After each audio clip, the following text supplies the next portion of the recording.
Assalamualaikum warahmatullahi wabarakatuh.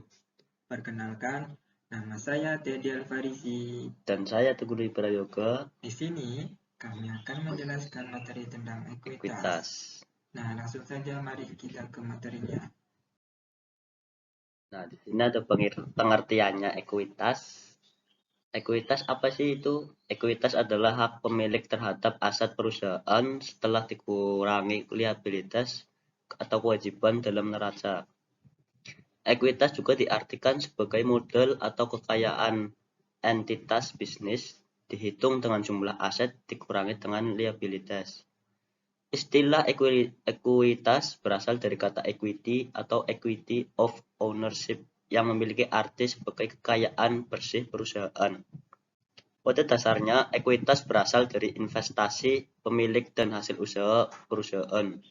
Ekuitas akan mengalami pengurangan terutama dengan adanya penarikan kembali penyertaan oleh pemilik, pembagian keuntungan, atau karena kerugian. Tujuan ekuitas sebagai bagian hak pemilik dalam perusahaan yang harus dilaporkan sehingga dapat memberikan informasi mengenai sumbernya secara jelas dan disajikan sesuai dengan peraturan perundang-undangan dan akta pendirian yang berlaku. Nah, untuk unsur-unsur ekuitas ada 5. Yang pertama, modal disetor adalah jumlah uang yang disetor oleh pemilik atau pemegang saham. Modal disetor dibagi ke dalam 2 jenis, yaitu 1 modal saham dan 2 modal disakio atau akio. Modal saham adalah jumlah dari nilai saham yang ada, dan akio atau disakio saham yaitu selisih jumlah setoran pemegang saham dengan jumlah nilai sahamnya. Agio sendiri merupakan selisih di atas nominal dan disagio adalah di bawahnya. 2. Laba tidak dibagi atau retained earning. Laba tidak dibagi atau saldo laba ditahan adalah kumpulan laba dari tahun-tahun sebelumnya yang tidak dibagi sebagai dividen. Jenis modal ini bisa saja diambil oleh yang berhak sebagai dividen atau pemegang saham di lain waktu. 3. Modal penilaian kembali adalah selisih nilai buku lama dengan nilai buku baru. 4. Modal sumbangan adalah modal yang diperoleh perusahaan karena memperoleh aset yang berasal dari sumbangan. 5. Modal lain-lain. Contoh modal lain-lain adalah dari cadangan, pelunasan obligasi, dan lain sebagainya yang tidak dikategorikan dalam 4 kategori di atas.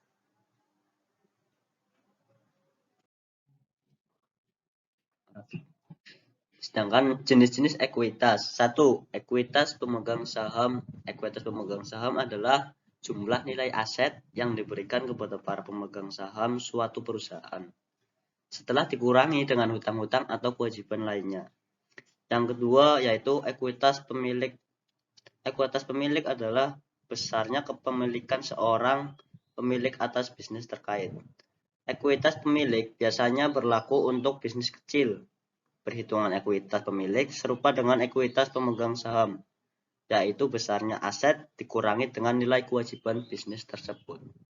Yang ketiga, pembiayaan ekuitas bila sebuah perusahaan dinyatakan sukses dan berhasil, tetapi tidak mendatangkan profit yang berarti. Pembiayaan ekuitas bisa dilakukan sebagai salah satu siasat untuk mencari modal.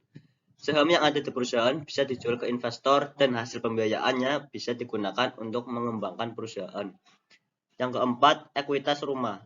Bisa disebut juga dengan nilai dari rumah yang dikurangi dengan jumlah utang hipoteknya.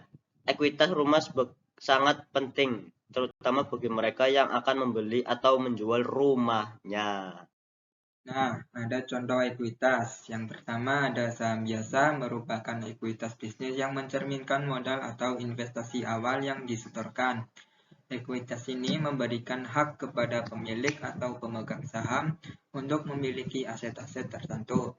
Pemegang saham biasa memiliki kewajiban-kewajiban, termasuk memilih direksi dan pejabat yang berwenang, serta merumuskan prosedur dan kebijakan perusahaan. 2. Saham preferen. Berbeda dari saham biasa, pemilik saham preferen hanya memiliki sedikit kewajiban dan tidak memiliki hak untuk memilih. Namun demikian, mereka biasanya memiliki hak klaim atas aset dan pendapatan perusahaan yang lebih dari pemegang hak saham biasa. Nomor 3. Saham treasury. Contoh pos ekuitas bisnis yang lain adalah saham treasury. Saham jenis ini digunakan untuk membeli kembali saham-saham dari pemegang saham biasa. Nilai saham ini biasanya negatif dan dipresentasikan dalam pembukuan sebagai pengurangan atas total nilai ekuitas. Yang keempat, pendapatan yang tersimpan. Saldo laba atau pendapatan yang disimpan adalah jumlah total pendapatan yang diperoleh suatu bisnis, dikurangi seluruh dividen yang dibayarkan kepada para pemegang saham. Intinya, pendapatan ini adalah pendapatan bersih yang Anda sebagai pemilik bisnis peroleh dan tidak dibayarkan kepada pemegang saham. Yang terakhir, tambahan modal yang dibayarkan ekuitas bisnis jenis ini diperoleh dari tambahan investasi yang disetorkan oleh para pemegang saham. Di luar nilai saham pokok mereka, pos ekuitas ini disebut juga kontribusi surplus, yang biasanya jauh lebih tinggi dari pos-pos ekuitas lainnya. Nilai ekuitas ini dapat berubah sesuai dengan untung rugi yang diperoleh perusahaan dari penjualan saham. Berikut contoh soalnya. PT ABC menerbitkan saham nominal Rp1.000 per lembar dan terjual sebanyak 100.000 lembar dengan kurs 125%. Maka jurnalnya sebagai berikut. Bank di posisi debit yaitu Rp125 juta. 125 juta rupiah itu diperoleh dari jumlah nominal per lembar dikali jumlah lembar yang terjual dan dikali dengan kurs yang ada, yaitu maka hasilnya 125 juta rupiah. Dan di posisi kredit ada modal saham dan agio saham. Modal saham sebanyak 100 juta rupiah diperoleh dari nominal saham 1.000 per lembar dikali dengan jumlah lembar yang terjual, yaitu 100 juta rupiah. Dikarenakan kursnya di atas 100%, yaitu 125%, maka dinamakan agio atau premi saham senilai 125 juta rupiah.